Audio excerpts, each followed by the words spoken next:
Hey everyone, welcome in, and today I just wanted to say how thankful I am for you and for the entire community because we're going to BlizzCon. Let me get the glasses off here so we can talk face to face. For the last decade, I've been making Diablo content on Twitch, on YouTube, and really just this game and this genre, ARPGs, is something that I really, really enjoy, and that's just core to me. So it means so much that I'm going to be representing you at BlizzCon as one of a very small list of streamers for Diablo.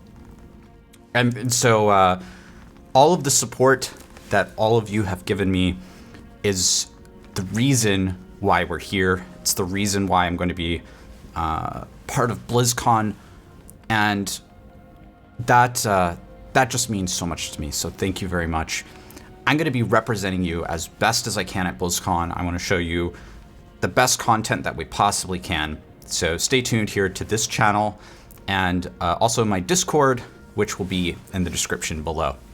But I think the coolest part about the Diablo community is how much of a positive community it is, or at least that's what I've experienced as a very positive community. So a fellow Diablo content creator, Darth Microtransaction, you guys might not know, he actually ruptured his eardrum. So what I'd like all of you to do before we get too deep in this video is please pause the video, go to the link in the description down below to Darth Microtransaction's channel, pick one of his videos that's recent, and just make a positive comment in support of his recovery.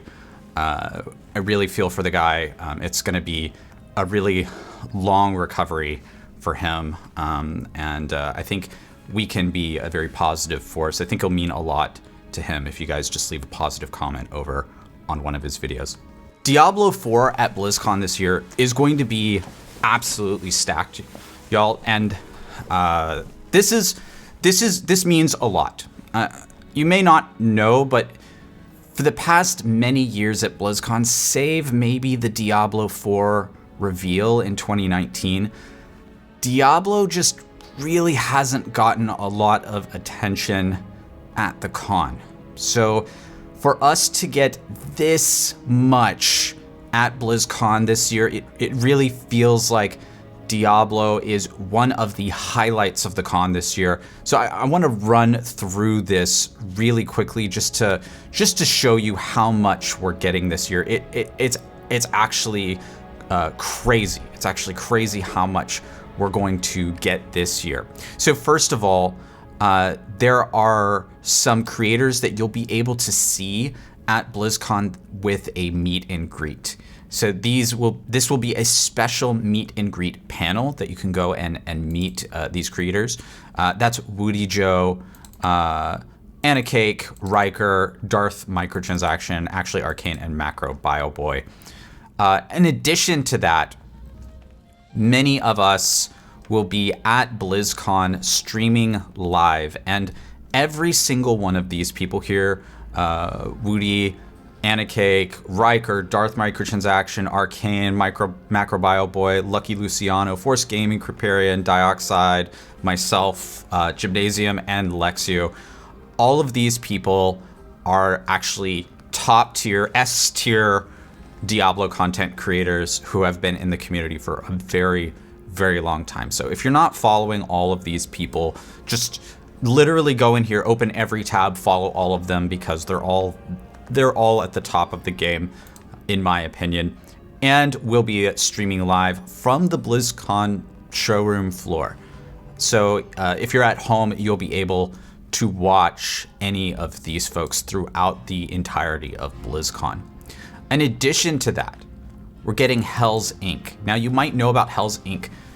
from earlier this year, or essentially they did a tour around the United States giving tattoos, permanent tattoos, to people.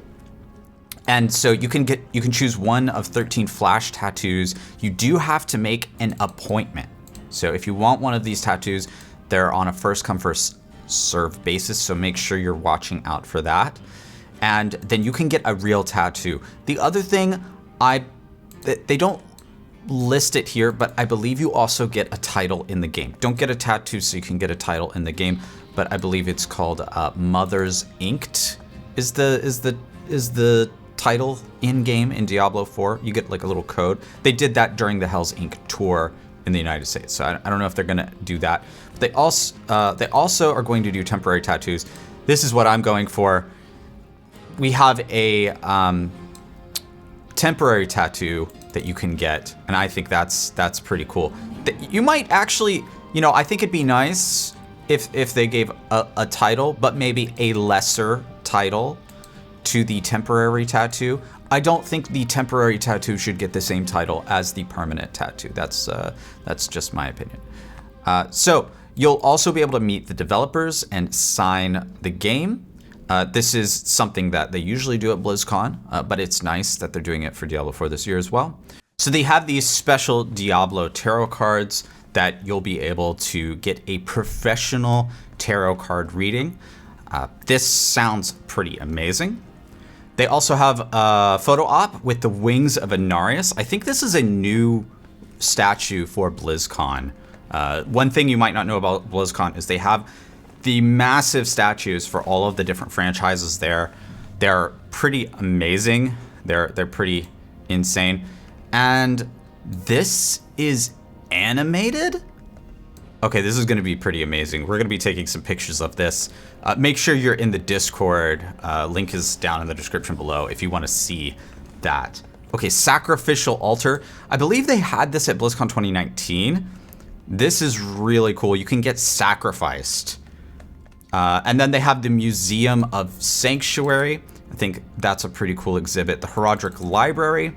You can purchase special Diablo merch here, and you can get it signed.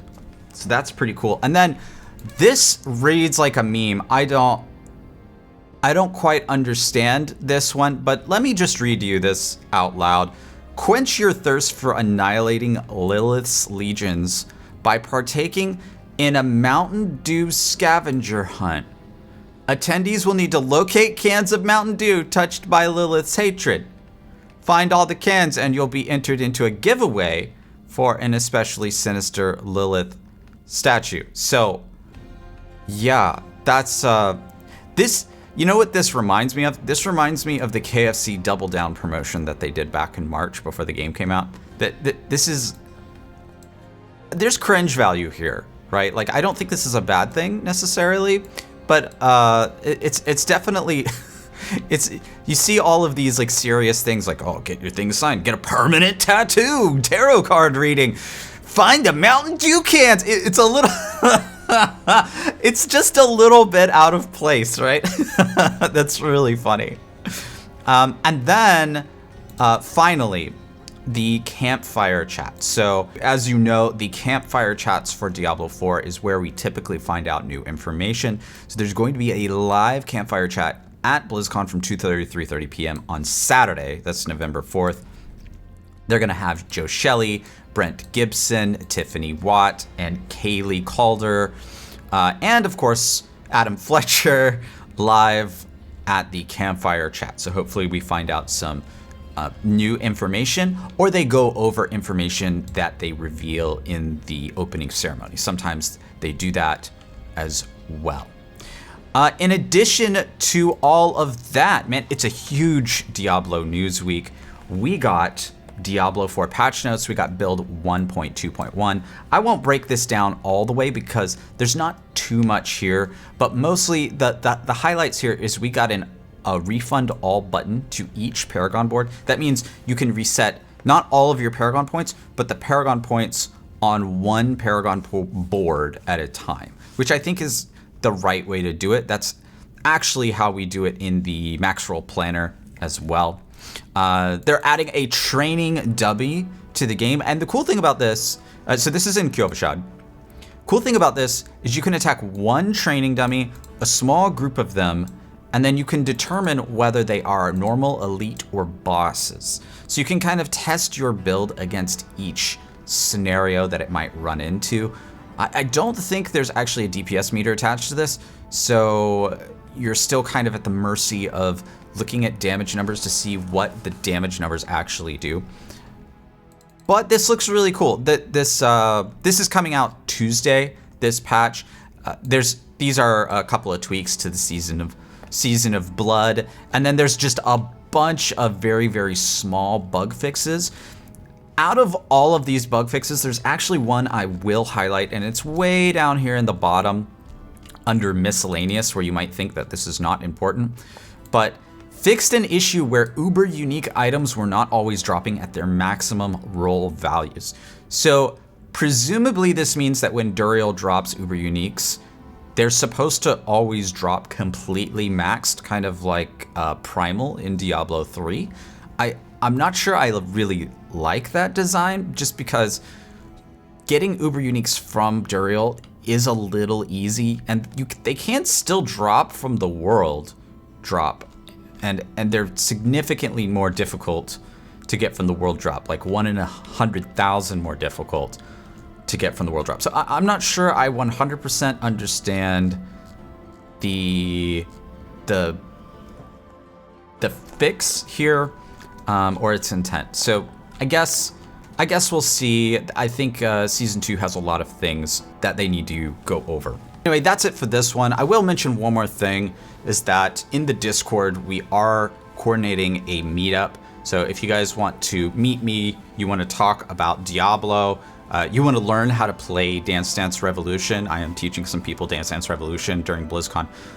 We are coordinating a meetup in the Discord, so go to the Discord if you want to hang out, and we'll talk about some Diablo. Anyway, I'll see you at BlizzCon. Peace.